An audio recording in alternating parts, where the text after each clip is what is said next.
All right, let's talk about something we all struggle with. Building discipline that actually lasts. You know the drill, right? You start a new habit, you're all in, and then poof, it's gone. Well, today we're going to break down a two-phase framework that can finally change that cycle for good. So, does this sound familiar? You get this massive burst of inspiration.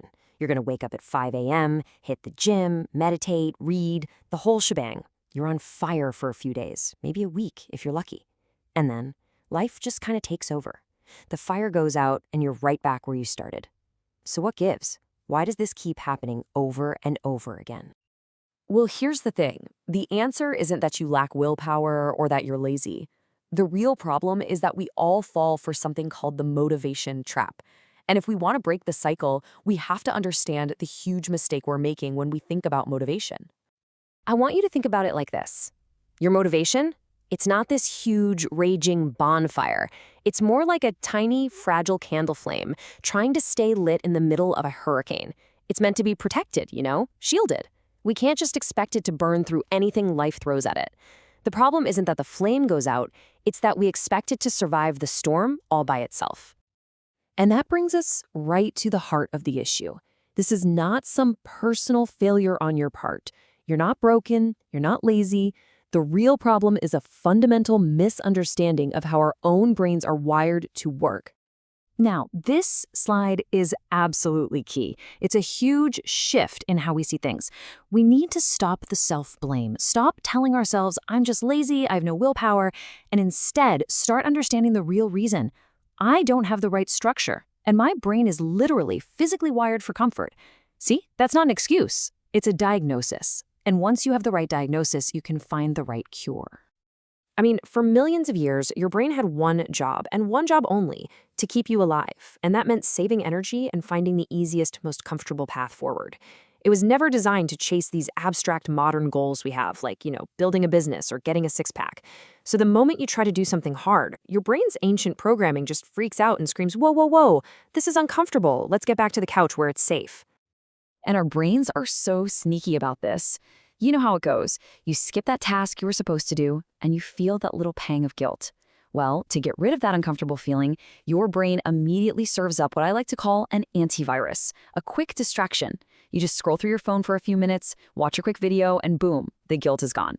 And just like that, the cycle of procrastination gets even stronger.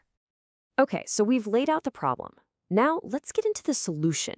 We need a structure that works with our brain's wiring, not against it. And it all starts with phase 1, taming the fear that always shows up after that first spark of inspiration. So when you get inspired, this fascinating little drama unfolds inside your head. First, you see a potential reward. You imagine having that fit body or that successful career.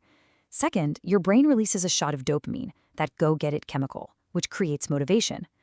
But then, almost instantly, a third character storms onto the stage, the amygdala, your brain's fear center. It starts yelling, what if we fail? What if people laugh at us? And honestly, for most of us, that's where the story ends.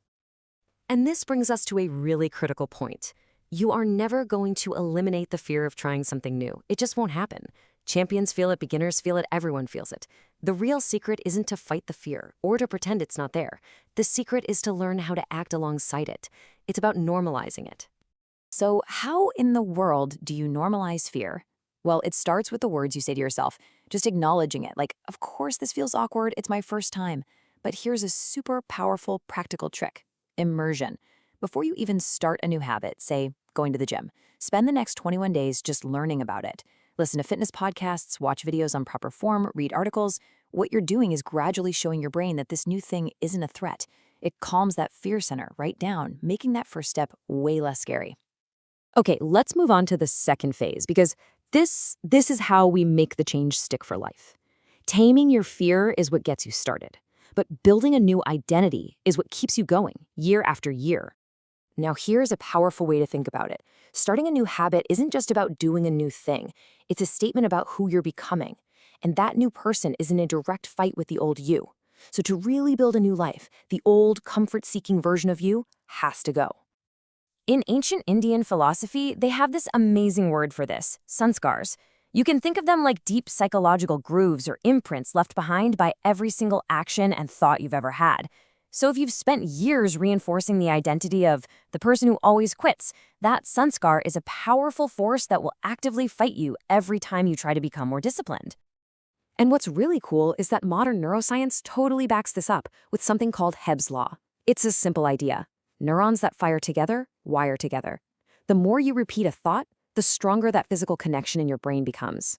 So every time you tell yourself, I'm just not a morning person, or I can never stick to a diet, you are literally paving a neural superhighway in your brain that makes that belief your reality. And this is the whole key right here. Study after study shows that our actions are completely tied to our sense of self. We don't do what we want to do, we do what we believe we are. So if you want to change your actions for good, you first have to change who you believe you are at your core. So that's the big question, right? How do you actually do that? How do you just build a new identity from scratch? Well, that brings us to the final, super practical strategy. It's a strategy called the silent mentor method, and it's a simple 3-step process. First, pick a role model, someone who already is who you want to become. Let's say a world-class athlete like Virat Kohli. Second, deconstruct them. Really study their habits, their mindset, even their body language. But third, and this is the most important part, you have to act as if. In any tough moment, you ask yourself, what would my mentor do right now? And then you do that.